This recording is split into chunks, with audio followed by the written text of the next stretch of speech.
Hello everyone, আসসালামু আলাইকুম। আশা করি সবাই খুব ভালো আছেন।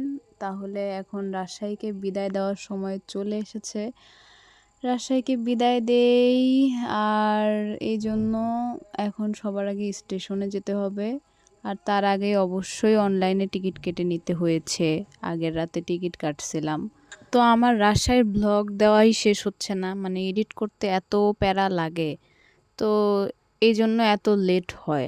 আর এই রাজশাহী ব্লগ করতে করতে আরও কত জায়গায় কত কাহিনী করে ফেললাম, মানে কত ঘোরাঘুরি হয়ে গেল।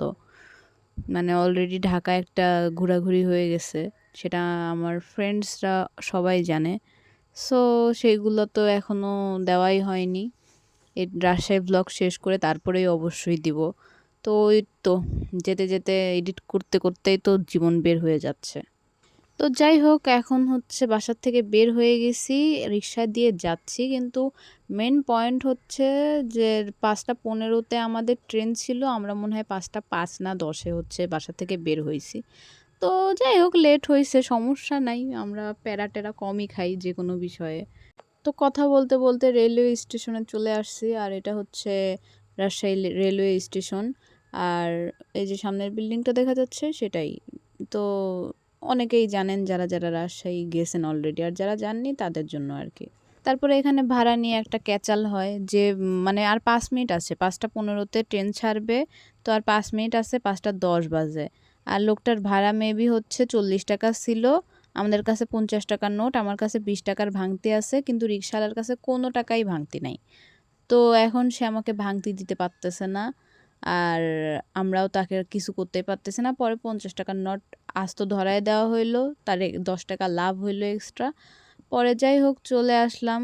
আর হ্যাঁ, ঠিকঠাক টাইম মতো উঠছি ট্রেনে। অ্যান্ড তাছাড়াও হচ্ছে মানে স্টেশনে যাই দেখি ট্রেন দাঁড়ায় আছে।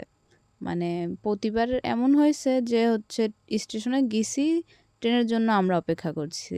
এখন স্টেশনে যাই দেখি যে ট্রেনই আমাদের জন্য অপেক্ষা করতেছে। তো যাই হোক, কথা বলতে বলতে ট্রেন ছেড়ে দিল এবং কিছুক্ষণ পরে ট্রেন তার গতিও পেয়ে গেল। এখন তো পরিবেশ ঠিকই ছিল, পরে হুট করে দেখি বৃষ্টি নামা শুরু হয়ে গেছে।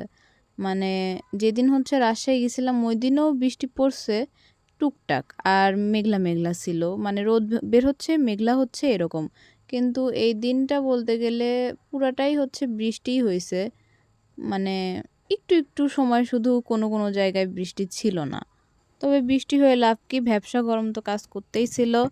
আর তাছাড়াও এর আগে যখন রাজশাহী গেছিলাম তখন বাচ্চাটা ট্রেনের জার্নি দেখছে, মজা পাচ্ছিল হয়তো, বা ফার্স্ট টাইম এক্সাইটমেন্ট ওর ভিতরে হয়তো কাজ করতেছিল না কি জানি না। ও যাওয়ার সময় কোনো ভেজাল টেজাল করে নাই, মানে কান্নাকাটি করে নাই বা কিছু করে নাই। কিন্তু মানে এখন ফেরত যাওয়ার সময় তার হচ্ছে মানে অনেক জ্বালাতন, এত জ্বালাইছে। পরে তার উপর আবার ট্রেন এই যে এই জায়গায় অনেকক্ষণ অফ হয়েছিল, কারণ জানি না ঠিক, হয়তো অন্য ট্রেনকে যাওয়ার জন্য ওয়েট করতেছিল। তো এই জন্য আর কি, মানে খালি ঝামেলা আর ঝামেলা। তারপরে হচ্ছে মানে আমার হাজবেন্ড, ও তো কাজই হচ্ছে সিট নিলেও ওর হচ্ছে ট্রেনের গেটে যায় দাঁড়ায় থাকতে হয়, সিট না পেলেও ও হচ্ছে ট্রেনের গেটে যায় দাঁড়ায় থাকে। কিন্তু আমি তো আর তা না, আমি মহিলা মানুষ, আমার হচ্ছে সিট লাগেই। তো ট্রেনের দরজায় দাঁড়াইছিল।